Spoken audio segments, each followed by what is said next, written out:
लेकिन उसमें कमी बेशी हो जाती है। तो जब कमी बेशी होती है, एक आदमी है वो सहब हैसियत है 1 लाख रुपए खर्च करता है, दूसरा आदमी है उसकी हैसियत कम है तो वो 1000 रुपए खर्च करता है। तो अब ये अपना अपना हिसाब है, तो उसके हिसाब से अगर वो खर्च करता है तो उसूलन इसमें कोई ऐब की बात नहीं। ऐब की बात यहां से शुरू हो जाती है कि जब वो 1000 खर्च करने वाला मुकाबला शुरू कर देता है 1 लाख रुपए खर्च करता है, तो फिर मसाइल पैदा होते हैं। नाज़रीन, पहले कॉलर रिजवान फैसलाबाद से हैं। अस्सलाम वालेकुम। तस्लीम भाई, क्या हाल है? ठीक ठाक है, अल्लाह का शुक्र है। रिजवान भाई, क्या कहिएगा? ये आपके मौजूद से रिलेटेड जो सी बात है, एक तो ये कहना था कि जितने भी रसूमात है ना वो इस्लामी नजरिया से करनी चाहिए, इसलिए ताकि एक तो हमारी इस्लाह हो जाती है और दूसरी एक जो से दूसरे मजहब के लोग होते हैं ना उनको ये मैसेज आता है कि हम वाकई मुसलमान हैं। ठीक है। तो दूसरी बात ये मैंने आपसे करनी थी एक मशवरतन कि जब अब ये QTV की फ्रंट लाइन पे ना टाइम जरूर चलवाएं ना प्लीज, सहरी का। ठीक है, बहुत शुक्रिया। सऊदी अरब से हमारे साथ सैयद असगर अली हमारे साथ टेलीफोन लाइन पर है। अस्सलाम वालेकुम। अस्सलाम वालेकुम। वालेकुम अस्सलाम व रहमतुल्लाहि व बरकातहू। जी शाह साहब। जी तस्नीम भाई, एक थोड़ा सा कंफ्यूजन है। जी जी। मक्का में उम्रा के लिए जाना पड़ता है, तकरीबन 1 माह में 1 दफा या 2 दफा हर माह जाना पड़ता है। तो उसके बाद बाल कतरवाने हर उम्रा पे जरूरी हैं या इसमें कोई इस्लाम में कोई रिलैक्सेशन है? अच्छा, ठीक है, बिल्कुल आपको बताते हैं। बहुत शुक्रिया कॉल करने का। मुफ्ती साहब, अब हर जिस तरह उसूल आपने भी वज़ा फरमाया, शाह साहब ने भी वज़ा फरमा दिया, हर शख्स मुज्तहिद नहीं है, ये फैसला नहीं कर सकता कि कुरान मजीद से इसको हम इस्तिंबात किस तरह से करेंगे, कुरान मजीद से, अहादीस से इसकी रहनुमाई किस तरह से लेंगे। वलीमा साबित है, ये हर शख्स को पता है। उससे पहले मेहंदी कर लेने में क्या कबाहत है?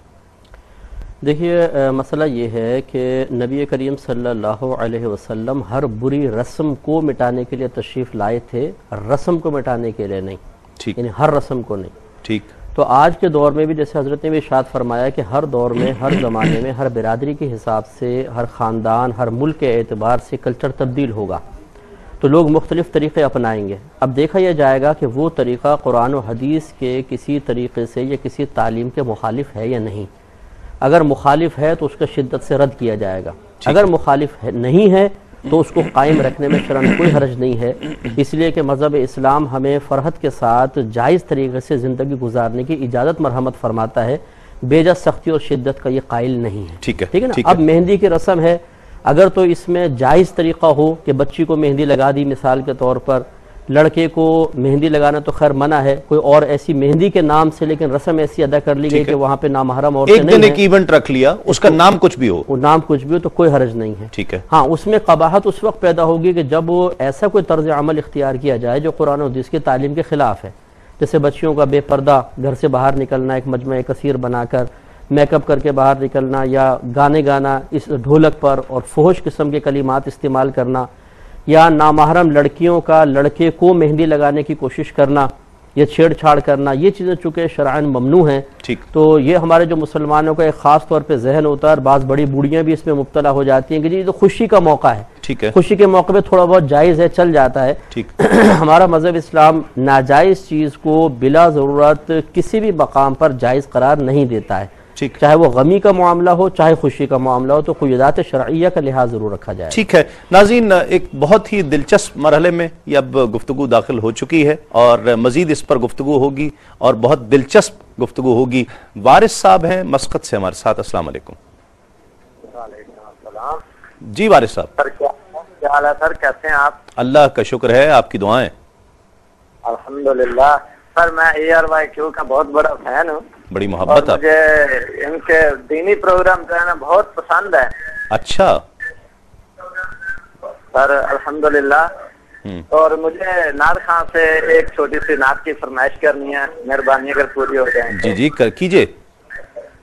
कभी तो किस्मत खुलेगी मेरी, कभी तो मेरा सलाम होगा। जरूर इंशाल्लाह कोशिश करेंगे। अशरफ हैं कराची से। अस्सलाम वालेकुम। वालेकुम अस्सलाम व रहमतुल्लाह। जी अशरफ भाई। मैं पहली दफा उम्रे पे जा रहा हूँ माशाअल्लाह, बहुत मुबारक। 15 रमजान को इंशाल्लाह यहाँ से रवानगी है माशाअल्लाह। ये दो चीजें मुझे पूछनी है। एक तो ये कि लोग कहते हैं कि अगर कहीं सर में खारिश हो जाए या दाढ़ी के बाल में खारिश हो, अगर एक दो बाल टूट जाते हैं नादानिस्तगी में, हेलो जी जी, तो आप क्या उसके उसमें कोई हर्ज तो नहीं है? अच्छा, और ठीक है। दो सवाल है। एक दूसरा सवाल हमारा ये है कि चूंकि लोग कहते हैं कि वहां जाने के बाद इंसान दुनिया को भूल जाता है, सिर्फ अल्लाह को याद रखता है, तो वहां अगर जाने के बाद मैं ये करूं कि जितने बार भी तवाफ काबा करूं तो मैं अल्लाह से ये दुआ कर लूं कि अल्लाह ताला इसके जितने भी हमने तवाफ किए इसमें आधे तो हमारे खानदान को का सवाब पहुंचे और आधा हमारे अजीज और कारिब दोस्तों को इसका सवाब पहुंचे। क्या ये जायज है? ठीक है, बिल्कुल आपको बताते हैं। बहुत शुक्रिया कॉल करने का। क्या आप क्या नुक्ता नज़र रखते हैं इस हवाले से जो हम बात कर रहे हैं? अगर मेहंदी रख ली या एक रस्म होती है जूता छुपाई, मतलब उसको करने में क्या कबाहत है? शरीयत क्यों उसको मना करती है? पहले तो ये बताइए। दो बातें आपने की हैं। एक मेहंदी की, मुफ्ती साहब मेहंदी के बारे में बता चुके हैं। हुजूर अकरम सल्लल्लाहु अलैहि वसल्लम औरतों को मेहंदी लगाने का हुक्म फरमाते थे। हत्ता कि एक औरत ने पर्दे में से हाथ जब निकाला तो नबी अलैहिस्सलाम ने इरशाद फरमाया कि मैं कैसे जानूं कि यह हाथ मर्द का है या औरत का है? ठीक, तो इस पे तुम मेहंदी लगाओ ताकि पता चले कि यह औरत का हाथ है। ठीक, तो औरत को मेहंदी वैसी ही लगानी चाहिए। अब जब शादी का मौका आता है तो ज़ाहिर है औरत को तैयार किया जाता है, जैसे दूल्हा होता है उसको भी तैयार किया जाता है और दुल्हन को भी। तो मेहंदी लगाने में कोई हरज नहीं है, जैसे मुफ्ती साहब ने फरमाया अभी बड़ी वजाहत के साथ। दूसरी औरतें भी मेहंदी लगा लें, वो भी लगा लें। मसला मेहंदी का नहीं होता, मसला मेहंदी के नाम के ऊपर जो महफिल बर्पा की जाती है उसमें खिलाफ शरीयत जो चीजें दर आती हैं उनका मसला होता है। ठीक, सबसे बड़ा मसला जो है वो बेहिजाबी का होता है। ठीक है, बेपर्दगी होती है। लड़के लड़कियां आपस में जो है ना इस तरीके से बातचीत करते हैं। अगर खवातीन एक जगह पर बैठकर कुछ गा बजा रही हैं, मर्द एक जगह बैठ रहे हैं, तो उसकी इजाजत है? मेरे हिसाब से तो एक हद तक गाने बजाने की भी इजाजत है। मुफ्ती साहब ने तो नहीं दी है, ये उनका मसला है। लेकिन मेरा मसला ये है कि ये इसकी बिल्कुल इजाजत है कि औरतें अगर आपस में बैठ के, मुफ्ती साहब दफ में और शायद उसमें ढोलक में फर्क करें, तो मैं दोनों के दरमियान कोई फर्क नहीं करता हूं, इसलिए कि दुफ जो होता है उसके एक तरफ चमड़ा होता है और ढोलक जो होती है उसके दोनों तरफ चमड़ा होता है। ठीक, तो वो उस पे उसको बजाती हैं। तो हुजूर अकरम सल्लल्लाहु अलैहि वसल्लम के ऐद में दुफ का रवाज था और कहा गया कि शादी का घर है, जी हाँ, जी हाँ, यहाँ दफ बजाओ ताकि पता चले खुशी। बिल्कुल, हुजूर अकरम सल्लल्लाहु अलैहि वसल्लम की ये हदीस है कि निकाह का ऐलान करो आवाज और दुफ के साथ जो है ना। और इसी तरीके से हुजूर अकरम सल्लल्लाहु अलैहि वसल्लम ने हज़रत आयशा सिद्दीका से पूछा, वो फलान लौंडी की तुमने शादी कर दी है? तो उन्होंने कहा जी हाँ शादी कर दी है। तो आपने फरमाया कि वो तुमने ऐलान नहीं किया दुफ के साथ और उसका, तो क्योंकि अंसार जो है वो इन चीजों को पसंद करते हैं। ठीक, फिर खुद हुजूर अकरम सल्लल्लाहु अलैहि वसल्लम कैद में कुछ लड़कियां ईद के दिन आपके सामने जो है ना वो गा रही थी, लगी हुई थी। तो हजरत उमर फारूक रजी अल्लाह ताला अन्हु आए, तो वो चूंकि दबदबा उनका बहुत ज्यादा होता था, मोहल्ले के बच्चे भी उनसे जरा घबराते थे, तो वो लड़कियां जो है ना वो घबराई। तो हजरत उमर ने उनको थोड़ा वो दबाव भी दिया। तो नबी अलैहिस्सलाम ने हजरत उमर से फरमाया, उमर इनको छोड़ो, आज ईद का दिन है, इनको खुशी करने दो। तो ये जो चीजें हैं, ये एक दुफ है, उसका इस्तेमाल नबी अलैहिस्सलाम के सामने हुआ है। ठीक है, मैं ये बात अर्ज करना चाहता हूं कि एक आले का इस्तेमाल हुआ है तो जितने आलात हैं वो उन सब की इजाजत करार पाएगी। इस लिहाज से जो दुफ के मुशाबे होगा कि ये शरीयत में मना नहीं है। ठीक है, तो लिहाजा अगर औरतें आपस में बैठ के इस किस्म की कोई महफिल कर लेती हैं तो इसमें कोई हरज की बात नहीं। मुफ्ती साहब से भी मुफ्ती साहब, दूसरी बात जो आपने ताकि रब्त कायम हो जाए। लेकिन हजरत अगर इत्तेफाक राय हो जाए तो इत्तेफाक राय तो पॉसिबल नहीं है। इसकी वजह है, इसकी वजह यह है कि फ़ुक़हाए इस्लाम जो कुरान और हदीस की सही तशरीह के अहल थे, उन्होंने जितने भी आप फ़ुक़हा को देख लें, उन्होंने इसकी तशरीहात यही की हैं कि नबी करीम सल्लल्लाहु अलैहि वसल्लम के दौर मुबारक में जो दफ़ का इस्तेमाल किया गया वो लौंडियों की तरफ से था। ठीक है, और उसमें झांझ इस्तेमाल नहीं हुई थी और बेरब्त तरीके से उसको इस्तेमाल किया गया। यही आला हज़रत इमाम सुन्नत रज़ी अल्लाह तआला अन्हु ने इसकी वजाहत भी फरमाई है। तो बहरहाल अपनी अपनी ज़ाती राय है, लेकिन जो अक्सर फ़ुक़हा की राय है वो यही है कि वो बच्चियाँ थीं और बच्चियों को नबी करीम सल्लल्लाहु अलैहि वसल्लम दफ़ की भी इजाज़त नहीं दे रहे? दफ़ की देखें, मसला ये होता है कि ये हमारी शरीयत का एक ज़ाब्ता और कायदा है कि जिस तरीके से हराम चीज़ मना कर दी गई, ऐसे ही उसके दवाई पर भी पाबंदी लगाई जाती है। अगर तो नबी करीम सल्लल्लाहु अलैहि वसल्लम के दौर मुबारक में जवान औरतें, बालिग औरतें, आज़ाद औरतें, जिनको शरीफतुल कौम कहा जाता है, अगर वो भी इसमें मुब्तला होती और सरकार उससे मना ना फरमाते तो ये काबिल इस्तिदलाल था। आज हम भी बच्चों को मना नहीं करेंगे, बच्चे खेलें, ठीक है, कूदें, उनका हक है। इसी तरह मस्जिद नबवी में जो हबशी बच्चे खेल रहे थे, नबी करीम सल्लल्लाहु अलैहि वसल्लम ने उनको मना नहीं फरमाया।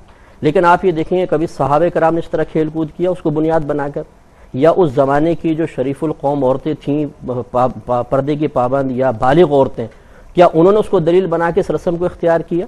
इस्तेदलाल तो उससे होगा ना। ठीक, लिहाजा इस्तेदलाल के लिए जो काबिल इस्तेदलाल चीज़ है वो यही है कि अगर बच्चियाँ छोटी कर रही हों या नौकरानियाँ वगैरह कर रही हों तो उसकी इजाज़त दी जाएगी। इस तरह बनु नज्जार की जो बच्चियों ने सरकार की आमद पे बजाया वो भी इसी तरह था, छोटियाँ बच्चियाँ थी और कनीज़ें थी, लौंडियाँ थी, उन्होंने किया तो उसकी इजाज़त दे दी गई। ठीक, तो अब ये कि, और वैसे भी नबी करीम सल्लल्लाहु अलैहि वसल्लम की एक रिवायत है, वाज़ेह तौर पे सरकार ने फरमाया कि आखिरी ज़माने में लोग आलाते मौसीकी को हलाल जानेंगे, शराब को और आलाते मौसीकी को। और अक्सर नबी करीम सल्लल्लाहु अलैहि वसल्लम ने जिन चीज़ों की क़ुर्ब क़यामत के वक्त निशानदही फरमाई है उनमें अक्सर नाजायज़ उमूर की निशानदही फरमाई है। तो बहरहाल होता देखें, वही जो मैंने उसूल अर्ज़ किया कि जिस तरीके से असल काम जो हराम है, नाजायज़ को मना करते हैं, तो फ़ुक़हा बल्कि शरीयत हमारी उसके दवाई को भी मना कर देती है। ठीक, हुर्मत मुसाहरत का मसला ही ये है कि ज़िना से हकीकत और हुर्मत मुसाहरत पैदा होती है, लेकिन फ़ुक़हा इस्लाम ने फ़कत छूने पर भी हुर्मत मुसाहरत का हुक्म दे दिया। तो इसलिए थोड़ा सा इस पर तवज्जो करने की ज़रूरत है, क्योंकि आवाम जब हमारी ज़बान से निकलने वाले कलिमात को लेगी तो यकीनी सी बात है फिर आवाम को काबू में करना पॉसिबल नहीं है। आज मज़ारात की हालत देख लें आप जाकर। ठीक, मजीद इस पर गुफ्तगू करेंगे, बल्कि शादी की जितनी रसूमात हैं नाज़रीन उन सब पर गुफ्तगू हमें करनी है। उसके अलावा जितनी रसूमात हैं, बच्चा पैदा होता है और मुख्तलिफ और बहुत सारी रसूमात हमारे यहाँ अदा की जाती हैं, उन सब के हवाले से हम इंशाअल्लाह गुफ्तगू करेंगे, शरीयत क्या कहती है। एक कॉलर हमारे साथ हैं मोहम्मद इकराम लाहौर से। अस्सलाम वालेकुम। वालेकुम सलाम जी, क्या हाल चाल? जी अल्लाह का शुक्र है। जी इकराम साहब, आपका प्रोग्राम बहुत अच्छा, हम बड़ी शौक से प्रोग्राम को देखते हैं, बड़ी मोहब्बत आप, और आपके प्रोग्राम की वजह से हमें दीन के बारे में बड़ी आगाही हासिल होती है और शरा के जो मसाइल हैं वो हमें उनका इल्म हासिल होता है, अल्हम्दुलिल्लाह जी। और आप मेरी तरफ से आपको और उलमा किराम को बड़ी बड़ी रमजान की मुबारक हो। बहुत शुक्रिया। और आप भी हमारे लिए दुआ करें कि अल्लाह हमें रमजान की रहमतें और बरकतें अता फरमाए। आमीन आमीन आमीन। और चंद सवाल था मेरे, जो आप उसके जवाब मेहरबानी फरमा कर दे दीजिए जी। एक तो ये कि फिल्म आजकल चलती है वो यूसुफ अलैहिस्सलाम के हवाले से, उनकी जो सवानी उम्र है पूरी डिटेल के हिसाब से है, ठीक है, उसको देखना शरन क्या जायज है कि नहीं जायज? ठीक है। और एक ज़कात के हवाले से ये सवाल है कि अगर कोई आपका अजीज है, उसके पास एसेट है, कोई 25-30 लाख का उसका घर है, लेकिन वो उसका कोई रनिंग एक्सपेंडिचर इतने नहीं है, रनिंग एक्सपेंडिचर तो है लेकिन इनकम नहीं है उसकी तकरीबन, उसको हम ज़कात दे सकते हैं कि नहीं? ठीक है। और ये है कि जो बंदा जो हम नमाज अदा करते हैं वो मोटापे की वजह से बैठ के पढ़ सकता है कि नहीं? बहुत शुक्रिया। मोहम्मद लतीफ साहब लाहौर से। अस्सलाम वालेकुम। अस्सलाम वालेकुम सर। वालेकुम अस्सलाम। जी लतीफ साहब, क्या हाल है? ठीक है, अल्लाह का शुक्र, आपकी दुआएं। सर मैं ये पूछना चाह रहा था कि जब हम नमाज पढ़ते हैं या तरावियां पढ़ते हैं तो हमारा ख्याल कहीं और चला जाता है। अच्छा, तो उसके लिए क्या है? कहाँ जाता है ख्याल? सर कहीं भी, मसलन कहीं भी चला जाता है। दुकान पे चला जाता है? हाँ जी, दुकान पे या कहीं और जगह पे। इस वजह से तो ये पूछना चाह रहा था कि इसमें कोई गुनाह तो नहीं, या नमाज हमारी ज़ाया तो नहीं होगी? अच्छा चलें, ठीक है, बिल्कुल आपको बताते हैं। बहुत शुक्रिया कॉल करने का। एक कॉल हमारे साथ और हैं। अस्सलाम वालेकुम। वालेकुम सलाम जी। मोहम्मद खालिद लाहौर से बोल रहा हूँ जी। जी मोहम्मद खालिद साहब कहिए। पहले मुबारक देता हूँ कि आप ये मेरे आका के बड़े प्यारे प्यारे हीरे अपने पास बिठाते हैं, बड़ा दिल खुश होता है क्यों टीवी को देख के। अल्लाह आपकी उम्र दराज करे, इसको हमेशा से कायम दायम रखे। आमीन आमीन। मेरे आका के परवाने इसी तरह लोगों में इश्क और मोहब्बत बांटते रहें। आमीन आमीन। मेरे एक दो सवाल हैं जी। सदके और खैरात में फर्क जानना चाहता हूँ, और दूसरा जब हम उम्रा कर जाते हैं तो मस्जिद नबी शरीफ के अंदर जाते हैं, खैरात करते हैं, तो वो दिल तो चाहता है कि आका के सामने हम खैरात करें। वहाँ बहुत से मसाकिन बैठे होते हैं, पाकिस्तानी लेबर भी काम करती है, उनकी बहुत कलील तनख्वाह होती है, तो उनको सदका खैरात देना कैसा है? ठीक है, बिल्कुल आपको बताते हैं। सैयद अबुल हसन साहब हैं हिंदुस्तान से। अस्सलाम वालेकुम। वालेकुम सलाम व रहमतुल्लाहि व बरकातहू। जी शाह साहब, खैरियत से हैं साहब? अल्लाह का शुक्र है। जी कुछ नहीं, मुझे एक सवाल करना था इस ताल्लुक से कि अल्हम्दुलिल्लाह इस प्रोग्राम को मैं बहुत पसंद करता हूँ, बड़ी मोहब्बत, और मैं आजिज़ाना अदबाना कदमों से सलाम हजरत मुफ्ती अकरम साहब को